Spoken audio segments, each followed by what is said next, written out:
Bismillah, Assalamualaikum warahmatullahi wabarakatuh. Selamat datang di Asisten KNFP. Tanya jawab seputar aturan ekspor dan impor. Nah, saya perkenalkan, nama saya Andi Permana.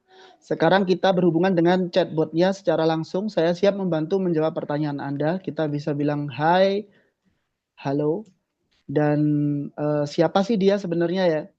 Project chatbot apa kamu?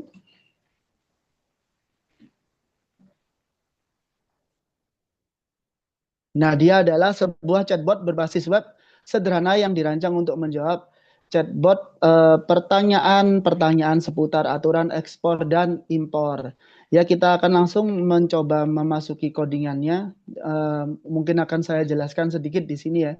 Jadi sebenarnya proyek ini dibangun menggunakan beberapa teknologi yang akan saya jelaskan sebagai berikut. Yang pertama yaitu backend, itu dia menggunakan Python. Eh, Kalian bisa lihat di sini ada Python ya, ini bahasa Python. Terus dia menggunakan framework Flask. Jadi di Python itu sebenarnya ada framework Flask, terus ada juga Django. Tapi di sini saya menggunakan framework Flask. Terus habis itu eh, yang di sini ya, dia jadi terlihat kalau impor Flask. Terus habis itu ada lagi front end-nya, dia memakai HTML. Yang ini dia HTML. Terus habis itu di sini juga ada sedikit JavaScript-nya yang seperti ini. Bisa dilihat dari sini ya, ini script itu JavaScript. Terus habis itu juga ada CSS-nya di sini.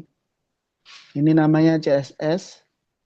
Nah, kalau ini sebenarnya fungsinya untuk apa? Kita coba lihat ya. Jadi kalau misalkan dia CSS-nya dihilangkan, maka proyeknya akan menjadi jelek sekali tampilannya ya, buram ya seperti ini.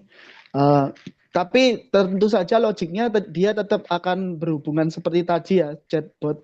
Apa ini peraturan ekspor seperti apa? Nah, itu tetap masih bisa ya dia ya. Namun tampilannya sangat jelek sekali. Maka kita balikan saja seperti tadi, sehingga CSS-nya masih terhubung. Jadi tampilannya akan lebih sedikit bagus seperti ini. Terus habis itu kita lanjut. Uh, Terus ada lagi yaitu kecerdasan buatannya, yaitu logiknya sendiri itu dengan menggunakan NLP.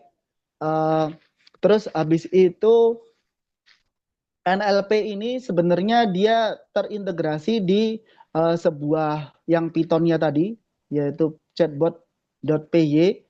Nah, terus habis itu dia juga menggunakan sebuah variabel data aturan. Nah, aturannya ini sebenarnya sangat banyak, sampai 126 baris ya. Itu saya dapatkan dari FIQ sendiri secara resmi. Jadi, oh ya sebentar, sebelumnya dia itu menjadikan sebuah website FIQ seperti ini. Nah, dia si penanya harus memilihnya secara langsung ya. Jadi tidak bisa membuat sebuah eh, chat atau tulisan seperti yang dikehendaki oleh penanya.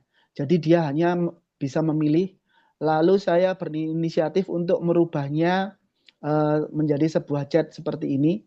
Terus habis itu yang berikutnya dia terdiri dari cleaning text. Nah, setelah di cleaning text, maka dia akan di vektor atau ditentukan bobot kata-katanya ya. Terus habis itu menggunakan Cosin similarity, sistem membandingkan kemiripan sudut vektor. Terus habis itu di proses matchingnya. Nah, itu ada codingannya di sini. Nah, ini vektor. Terus habis itu di si Cosin similarity untuk membandingkannya dengan aturan-aturan yang ada di perusahaan tadi. Atau dalam hal ini ekspor impornya. Terus habis itu kalau sudah ada kemirikan, maka dia akan dikeluarkan. Nah, tetapi kalau misalkan tidak ada kemiripan, nanti akan dituliskan seperti maaf saya tidak menemukan informasi yang eh, terkait hal tersebut dalam aturan ekspor impor. Nah, terus habis itu cara menjalankannya sendiri seperti ini. Ini dari terminalnya ya. Kalau ini misalkan di hidupkan, dia akan mati tentu saja.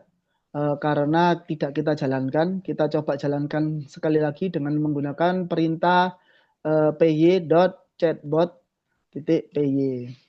Terus habis itu saya juga akan mencoba memberikan pertanyaan yang sesuai dengan sebuah FIQ-nya tadi ya. Misalkan saya pilih secara acak seperti ini ya. Bagaimana petunjuk pelaksanaan tata cara pengangkutan kargo, misalkan kita cek menunjuk pasal 2 ya ini sama, sukses satu ya. Terus kita coba yang lain.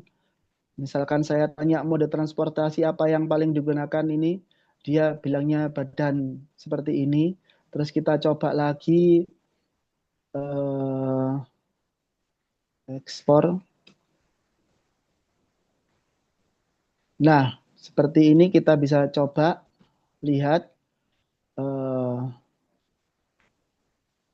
hasilnya mirip dengan yang ada di sini.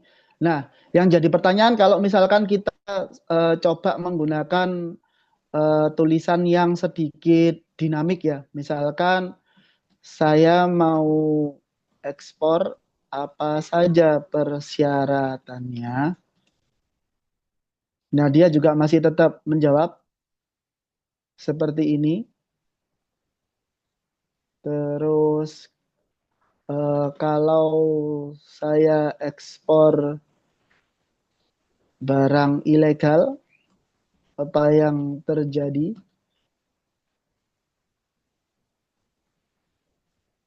Nah, ini dia akan menjawabnya seperti itu. Ya, sekian presentasi dari saya. Kurang lebihnya saya mohon maaf. Eh, dan saya ucapkan selamat malam. Wassalamualaikum warahmatullahi wabarakatuh.